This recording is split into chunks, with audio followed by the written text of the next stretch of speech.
제23강 종교개혁의 문을 활짝 연 사람 마틴 루터에 대해서 생각해 보도록 하겠습니다.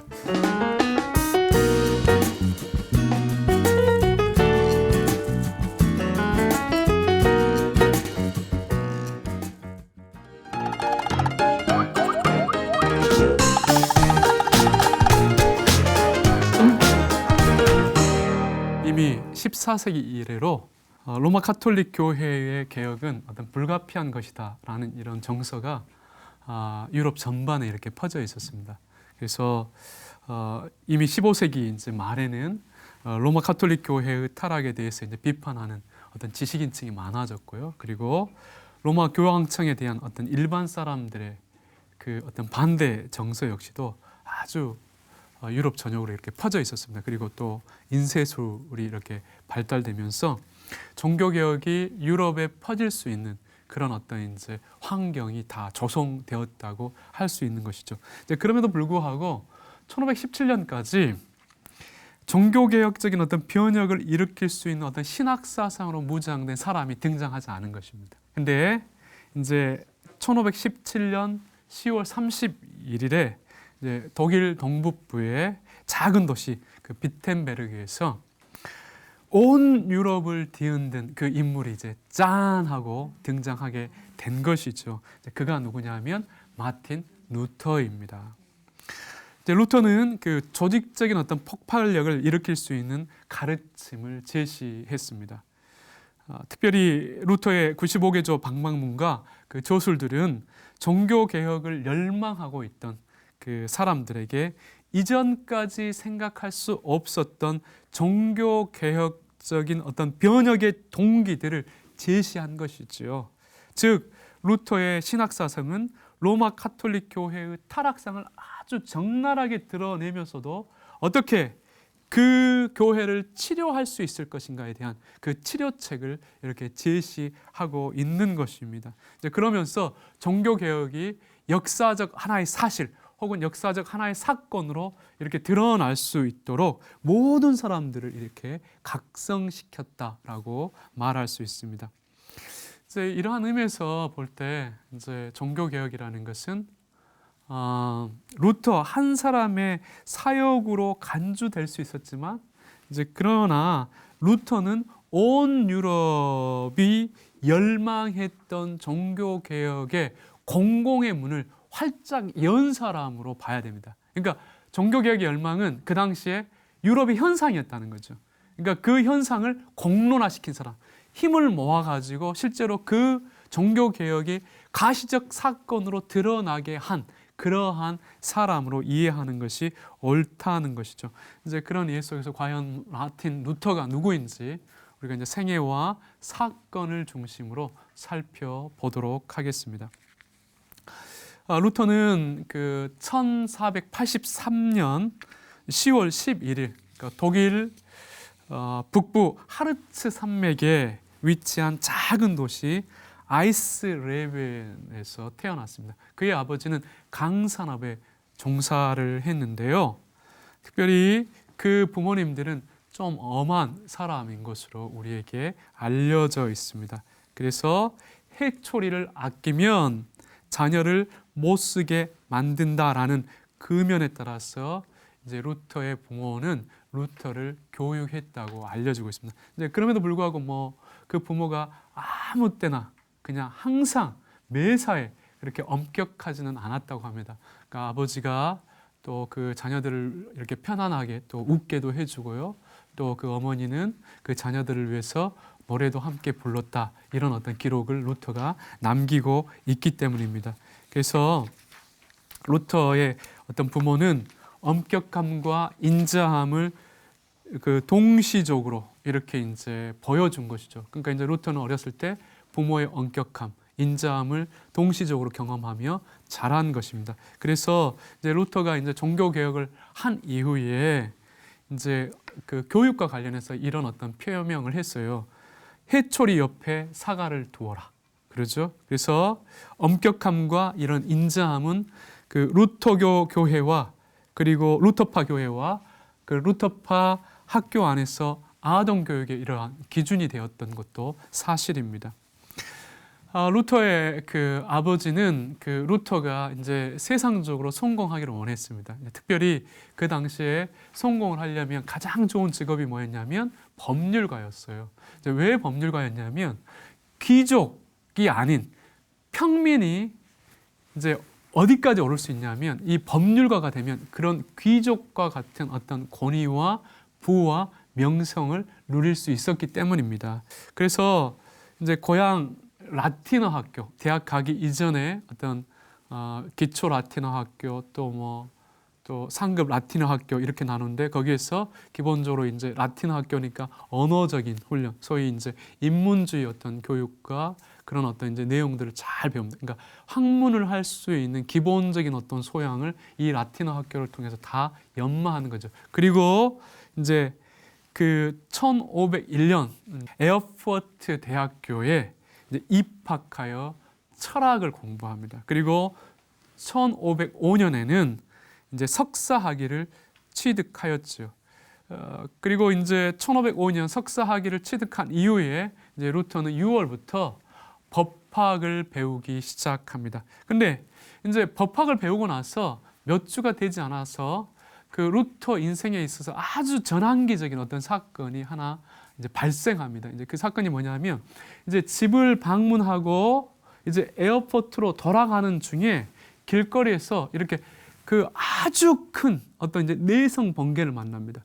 그래서 이제 너무 무서워가지고 루터가 엎드리면서 성 안 나요.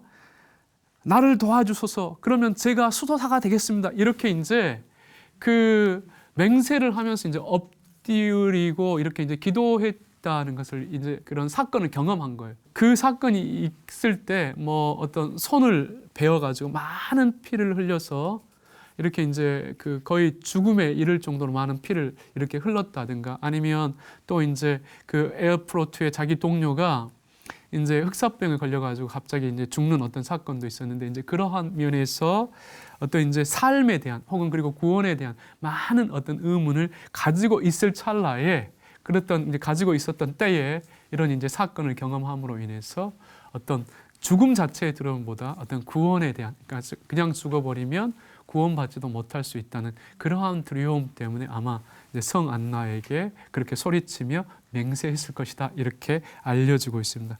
그래서 이제 그의 7월에 그러니까 이제 1505년 7월 17일에 이제 루터는 실제로 성 안나에게 맹세한 대로 이제 법률 공부를 포기하고 수도사가 됩니다. 이제 그 에어포트에 있는 아우구스티누스 은둔 수도사회 혹은 수도회에 속해 있는 검은 수도원에 입회하여 수소다가 이제 되어 버린 것이죠. 그래서 이제 루터는 이곳에서 뭘 기대했냐면 그 신자로서 어떤 죽음에 대한 공포를 이겨내고 구원의 확신과 마음의 평안을 찾기를 원한 것이지요. 그러면 이제 실제로 이제 수도사가 되어가지고 수도원에 있었지만 실질적으로 그리고 하나님 앞에서 절대 복종이 어떤 삶을 살았음에도 불구하고 어떤 구원의 확신이라든지 마음의 어떤 평안을 찾을 수가 없었어요. 여전히 그 수도원 안에서도 죄와 유혹 때문에 어떤 고민하고 갈등하고 한숨을 짓는 자기 자신을 보고 있었다는 것이죠. 그러니까 이제 당연히 낙심할 수밖에 없었습니다. 이제 이때에 이제 그 루터의 어떤 고해 신부였던 요하네스 스타우피츠가 이제 이런 권면을 합니다. 고행을 통해서 하나님의 완전한 사랑을 얻을 길은 없다. 오히려 오직 하나님의 은혜와 용서하시는 사랑에 너의 모든 것을 그냥 맡겨봐라. 그러면 오히려 그것을 통해서 네가 어떤 평안을 얻게 될 것이다. 이렇게 이제 권면을 합니다. 아무튼 이제 이러한 어떤 과정 속에서 이제 루터는 1507년 4월 3일에 스타우피츠의 권면에 의해서 사제 서품을 받습니다. 그리고 이제 1511년에는 그 스타우피츠가 작센의 선제후 프리드리히 3세에게 루터를 추천하여 비텐베르그 대학에서 철학 강의를 하면서 또 신학 박사 학위 과정을 이수할 수 있도록 이렇게 안내를 해 줍니다. 좀 시간이 흘러서 1512년 10월 10일에 이제 루터는 비텐베르그 대학교에서 신학 박사 학위를 수여받죠. 그리고 그 대학의 교수직에 이렇게 청빙이 됩니다. 그리고 이제 루터가 죽는 날까지 이제 비텐베르그에서 가르치고 또 이제 글을 쓰면서 이제 평생을 보내게 되는 것이죠. 비텐베르그 대학은 그 당시 이제 신설 대학입니다. 그래서 1502년 그 10월에 이제 세워졌는데요.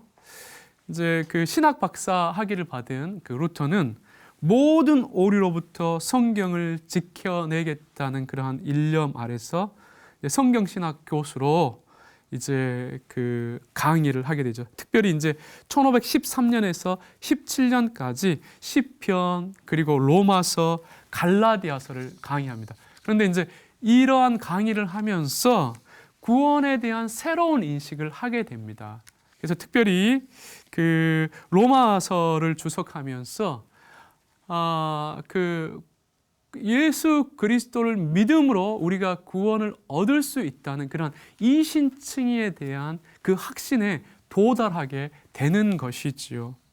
이제 그 종교 개혁이 시작된 이후에 이런 이제 1513년에서 17년까지의 이런 어떤 이제 연구를 통해서 그가 소외하고 있는 그러한 이제 내용을 이렇게 기록한 것을 볼 수 있는데요. 한번 제가 읽어 보겠습니다.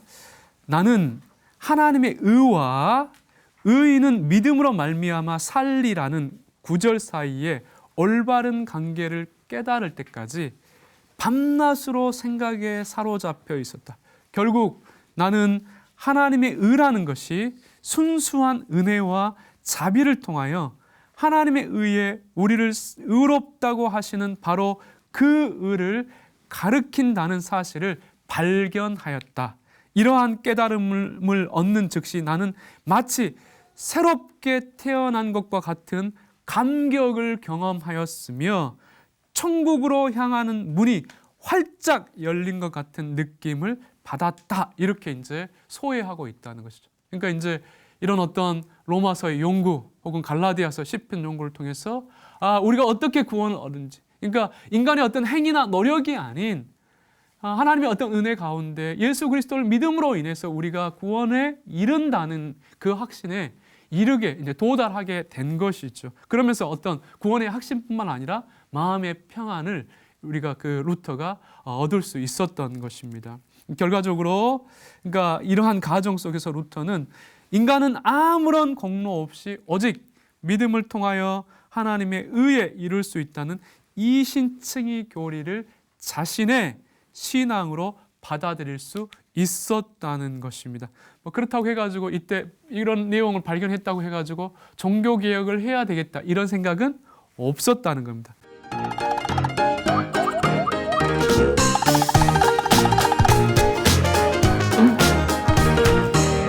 이제 종교개혁자로서 이렇게 입문하게 되었는가는 그 당시 이제 1517년에 어떤 사건과 연결이 되었습니다. 먼저 이제 그 1517년 10월 31일이 되기 전에 이제 그 1년 전에 이제 어떤 일이 있었냐면 1516년에 그 당시 교황이 이제 율리우스 2세였습니다.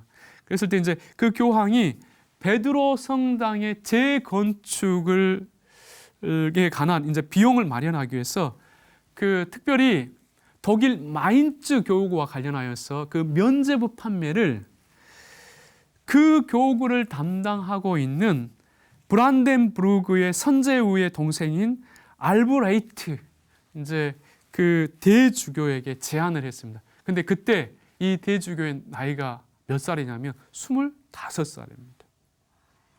그러니까 이 말은 뭐냐면 돈을 주고 산 거죠. 그 성직을 산 겁니다. 살 때 얼마나 많은 돈을 줬냐면 천문학적인 돈입니다. 지금 돈은 수십억이 되는 그런 돈을 주고 산 것이죠. 근데 그가 돈이 있어가지고 산 건 아니고 그 돈을 빌렸어요. 그 당시에 이제 독일에 뭐 지금은 이제 아주 좋게 표현해서 은행가 이렇게 표현하지만 사실은 고리대금업자입니다.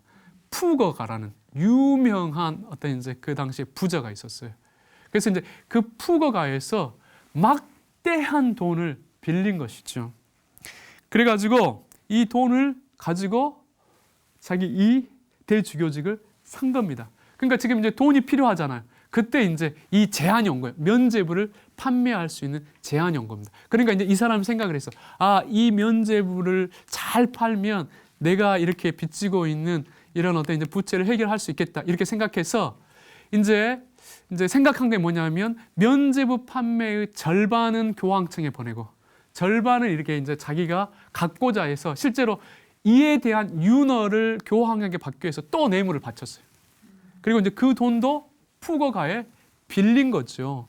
그래서 이제 결과적으로 이제 교황에게 뇌물을 줘가지고 면죄부 판매의 수익금의 절반을 자기가 가져도 좋다는 그 윤허를 받아낸 것입니다. 그러니까 이제 이렇게 되니까 알브레이트가 면죄부를 많이 팔아야 되잖아요. 그러니까 팔기 위해서 그 당시에 가장 면죄부를 잘 팔 수 있는 그런 사람을 데려온 거예요. 그 사람이 누구냐면 요한 테첼입니다. 이 사람은 신학 박사였습니다. 그 당시에 아주 달변가였어요. 그러니까 쇼맨십이 강하고 아주 이렇게 그 사람들을 이렇게 선동하는 기술을 그런 어떤 능력을 가진 그러한 사람이었다는 것이죠. 그래서 이제 이 사람을 면죄부 판매의 판매상으로 세운 것입니다. 그래서 이제 1517년 이제 4월에 이 요한 테첼이 화려한 어떤 이제 그 행렬과 함께 작세원의 선제우 땅에 이렇게 딱 들어섰어요.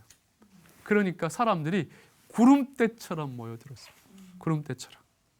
그래서 그리고 이제 테첼이 이 사람들 앞에서 아주 이렇게 기가 막히게 그리고 아주 그 여러 가지 제스처와 어떤 그 연극 같은 이런 분위기를 만들어 가지고 이제 면죄부 판매에 대한 소개를 합니다.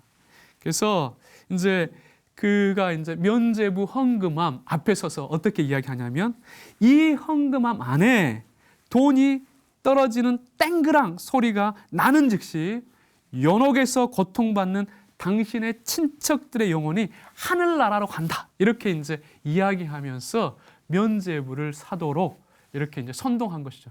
샀겠습니까? 안 샀겠습니까? 다 사죠. 다 샀어요. 근데 이제 이 면죄부에 대한 가격은 정해지지 않았어요. 왜 그러냐면 면죄의 정도에 따라서 가격이 달라지기 때문입니다. 그러죠. 그러니까 자기 조상의 어떤 제도 면제 받고 싶고 자기 전체의 어떤 제도 면제 받고 싶으면 엄청나게 많은 돈을 줘야 됐겠죠. 그래서 이제 가격이 정해지지는 않은 것이죠. 그래서 이제 이런 상황 속에서 루터가 이것은 옳지 않다.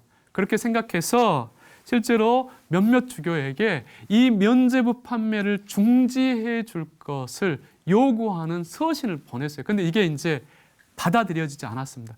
그래서 결국 이제 루터가 95개조 방방문을 작성해서 이제 먼저는 브란덴부르크의 주교 제롬과 그리고 마인츠의 대주교 알브레히트까지 보냈어요. 근데 이제 아무런 효과가 없으니까 결국 1517년 10월 31일에 비텐베르그의 성당 문에 이 95개조 방방문을 붙인 겁니다. 왜 붙였냐면 그 다음 날이 만성절이었어요. 만성절은 뭐냐면 로마 카톨릭 교회의 모든 성인을 기념하는 날이에요.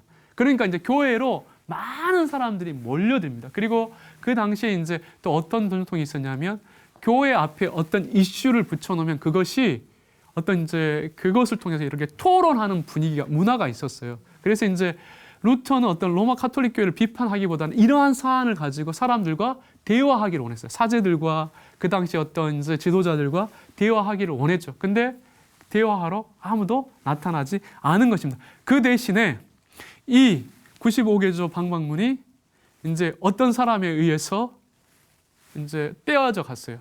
떼어져 가지고 이게 이제 라틴어로 적혀 있었는데 독일어로 번역이 되고 그리고 각국 언어로 번역돼 가지고 인쇄된 다음에 유럽 전역에 퍼졌습니다. 그러니까 이제 정확하게는 모르지만 거의 14주 안에 유럽 전역에 이 반박문이 유럽 전역에 공급되었다. 이렇게 이제 그 확인시키고 있는 이런 이제 그 내용들, 조술들도 있습니다. 그러니까 거의 엄청나게 그 빠른 시간 내에 그러죠. 이제 독일과 유럽 전역으로 전파된 거죠. 그러니까 이제 상황이 이러다 보니까 루터는 자기의 의도와 상관없이 이미 이제 종교 개혁자로 등장해 버린 거예요.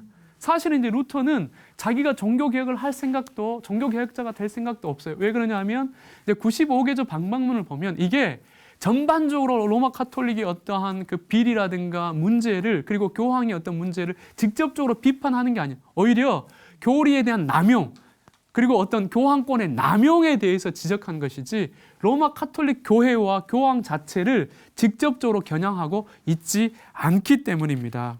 그런데 이제 그래서 이제 1545년에 루터가 이런 상황을 해자한 게 있어요. 한번 읽어볼게요.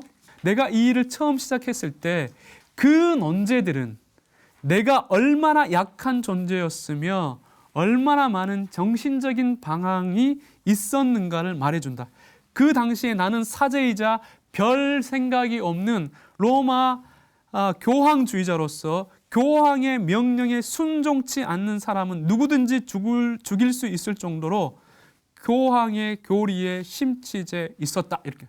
그러니까 지금 95개조 방방문을 붙일 때까지만 해도 루터는 종교개혁을 할 생각도, 자기가 종교개혁자로 등장할 생각이 없었다. 오히려 그냥 남용, 잘못된 것만 지적하고 오히려 그러한 면들이 개선되기만 원했는데, 그러나 이제 시간 속에서 자기가 이제 종교개혁자로 등장하게 된 거죠. 근데 우리가 이제 이때 생각을 했는데 왜 95개조 방방문이 그럼에도 불구하고 위력을 발휘할 수 있었을까에 대해서 한번 생각해 볼 필요가 있죠.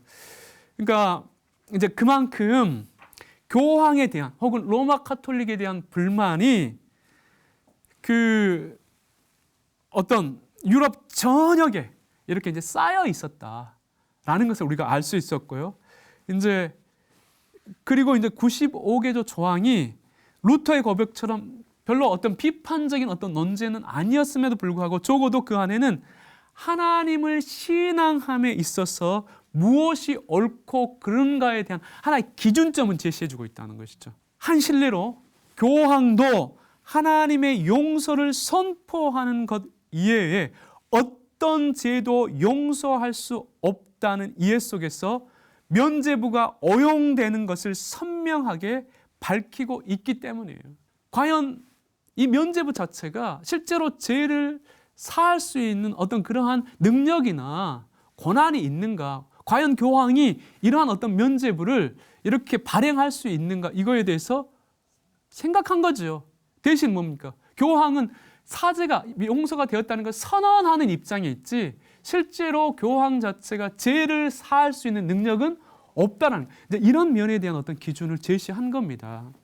이런 어떤 원리 때문에 사실은 이 95개조 방방문이 로마 카톨릭이나 교리 자체에 대한 어떤 해서 직접적으로 비판하고 있지 않아도 정말 바른 신앙이 무엇인지, 적어도 어떤 바른 교회에 대한 혹은 어떤 바른 복음에 대한 어떤 기준이 무엇인지에 대한 어떤 그런 내용을 제시해 주기 때문에 이 방방문 자체가 큰 효력을 발휘할 수 있었다는 것입니다. 그래서 이제 루터의 95개조 방방문은 교회의 부패에 대해서 고민하고 있었던 지식인들, 그리고 로마 교황의 통제에서 벗어나고자 하는 독일 민족주의자들과 바른 종교를 열망하는 평범한 사람들에게 새로운 종교적 지평을 제시해 준 것이죠. 그러면서 이제 루터는 자기의 의도와 상관없이 종교개혁의 한 중심에 서게 된 것입니다. 이제 종교개혁자로 이렇게 서게 되면서 이제 더 깊은 고민, 숙고를 하면서 실제로 이제 교회에 대한 신학에 대한 그리고 예배에 관한 이런 이제 전반적인 어떠한 교회에 관한 주제들과 신앙생활의 문제들과 교리적인 문제를 이제 정리하기 시작한 겁니다. 그래서 이제 이 방방문이 게시된 이후에 로마 카톨릭은 당연히 싫어하겠죠. 그렇죠? 그래서 그 로마 교황청은 1518년 이제 8월 7일에 루터가 60일 안에 교황청에 출석하여 그 이단적 주장을 철회할 것을 명령하였습니다. 그리고 이제 같은 달 23일에 아우구스부르크에서 소위 이제 제국회의가 열렸는데 이제 그 제국회에서 작선의 어떤 선제후 프리드리히에게 그 사탄의 자식을 그 로마 교황청의 그 특사인 카에탄에게 이렇게 넘길 것을 요청을 합니다. 근데 넘기겠습니까? 안 넘기죠. 대신 이제 이 프리드리히 3세가 이제 이 루터와 그 카에탄이 이렇게 이제 대화할 수 있도록 주선을 해주는데 이 대화가 별 의미 없이 끝나버립니다. 그리고 이제 이러한 상황 속에서 계속해서 이제 그 로마 교황청이 루터를 해유하죠. 여러 가지 방법으로 여러 사람들을 동원해서 계속해서 해유를 합니다. 그래서 이제 결국 이제 이러한 과정 속에서 로마 교황청은 이제 1521년 1월 3일에 출교 교서까지 내립니다. 그래서 로마 교황의 선언을 통하여서 루터는 이제 이단자이다라는 선언을 해버려요. 근데 이제 이단자라는 선언은 어떤 의미가 있냐면요. 그 당시에 이단자의 선언은 뭐냐면 어떤 법적 권리와 보호도 받지 못합니다. 그러니까 이제 루터를 죽여도 그 사람은 살인자가 아닌 거예요. 그러니까 이제 루터는 모든 어떤 보호를 받을 수 있는 그런 상황으로부터 벗어난 거죠. 그러니까 이제 루터는 항상 숨어 살아야 됐고, 그리고 이제 자기를 보호해주는 그런 영주 아래서만, 그 자기를 보호해주는 힘이 미치는 곳에서만 머무를 수밖에 없었던 것입니다. 그 루터가 이단으로 이렇게 이제 정제가 되었잖아요. 그래도 이제 이게 그 신성 로마 제국 안에서 일어난 것이기 때문에 실제로 그 이 문제는 그 신성 로마 황제의 어떠한 그 윤허가 있어야 됐습니다. 그래서 이 문제를 그 해결하기 위해서 이제 그 버룸스에서 회의가 열렸어요. 회의가. 그래서 이제 그 회의를 통해서 그 당시 이제 신성 로마의 그 황제인 칼 그 5세가 루터에게 어떤 기회를 줬냐면 너의 신앙을 해명할 수 있는 어떤 그러한 기회를 준 것입니다. 그래서 이제 그때가 이제 1551년 4월 17일과 이제 18일에 이제 그 버룸스 회의에서 이제 그 루터에게 이제 변호할 수 있는 어떤 기회를 준 것인데요. 근데 이제 이때 루터는 그 자기의 입장을 철회하지 않습니다. 그러면서 이제 아주 이제 교회사적으로 그리고 종교개혁사와 관련해서 아주 유명하고 중요한 어떤 종교의 자유에 관한 어떤 신기원으로 남는 어떤 선언을 합니다. 그래서 한번 들어보세요. 성경의 증거에 의해 또는 명백한 논증에 의해 논박되거나 정죄되지 않는 한 나는 내가 인용한 성경 말씀에 정복당해 있고 나의 양심은 하나님의 말씀에 속박당해 있습니다. 나는 어떤 것도 철회할 수 없고 철회하지도 않을 것입니다. 양심에 어긋나게 이런 일을 한다는 것은 안전하지 않고 위험한 일이기 때문입니다. 여기 내가 서 있습니다. 나는 달리 어떻게 할 도리가 없습니다. 하나님 나를 도와주옵소서. 아멘. 하는 이제 이런 선언을 해요. 이게 이제 종교개혁사적으로 아주 중요한 그 종교의 어떤 자유에 관한 아주 선언적인 어떤 의미를 갖는 그러한 어떤 이제 표명을 하게 되죠. 결국 이제 이 시점으로부터 이제 루터는 더 이상 이제 로마 카톨릭과 회복할 수 없는 그런 어떤 이제 관계 안에 놓이게 되죠.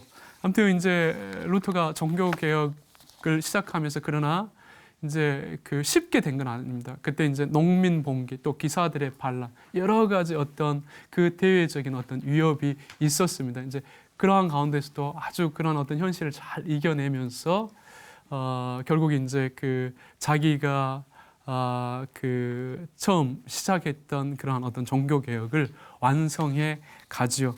이제 그러면서 결국 이제 루터는 1546년 2월 18일에 가로로 인한 어떤 이제 심장 마음으로 영원한 안식에 들어갑니다. 그런데 이제 우리가 이제 루터의 어떤 이제 종교 개혁 과정 속에서 하나 꼭 기억해야 될 사건이 하나 있습니다. 그게 이제 1529년 그 말부르그 종교회의인데요. 츠빙글리와 루터 사이의 어떤 신앙의 일치를 이루고자 이제 했던 종교회의입니다. 근데 이제 그 루터와 츠빙글리 사이에 15개 조항 중에 14개는 합의를 봤어요. 그런데 이제 하나의 조항이 합의가 되지 않았습니다. 그러니까 이게 이제 뭐냐면 성만찬의 문제였어요. 근데 결국 이제 이것이 합의가 되지 않음으로 인해서 소위 루터파 교회와 개혁파 교회가 이렇게 이제 분리되게 된 것이지요. 그러니까 이것은 이제 우리가 조금 이제 종교 개혁사와 관련해서 되게 아쉬운 어떤 그러한 교회 사건이기도 하고요. 스위스 개혁파 교회와 독일의 어떤 이제 루터파 교회로 갈라지게 되는 것이죠. 정리하겠습니다. 이제 저는 그 마틴 루터를 어떤 종교 개혁의 영웅이기보다는 그 시대 속에서 바른 교회를 위해 심각하게 어떤 생각했던 믿음의 사람으로 보기를 원합니다. 왜냐하면 영웅은 특별한 인물로 이해되어 오늘의 현실 속에서는 찾기 힘들다고 간주되기 때문이죠.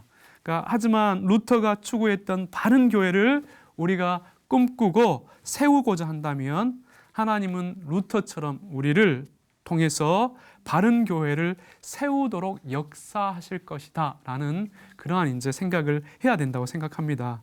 그래서 루터가 개혁하고자 했던 바른 교회를 오늘의 현실 속에서 실현시키고자 심각하게 고민하는 믿음의 사람이 루터와 같은 종교개혁자가 오늘날도 될 수 있다는 것이죠.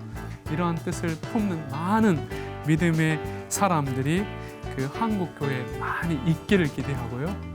이제 이러한 것을 통해서 한국교회가 더 새로워졌으면 하는 기대를 가져봅니다. 오늘로써 이것으로써 이제 오늘 제 강의를 마치겠습니다. 감사합니다.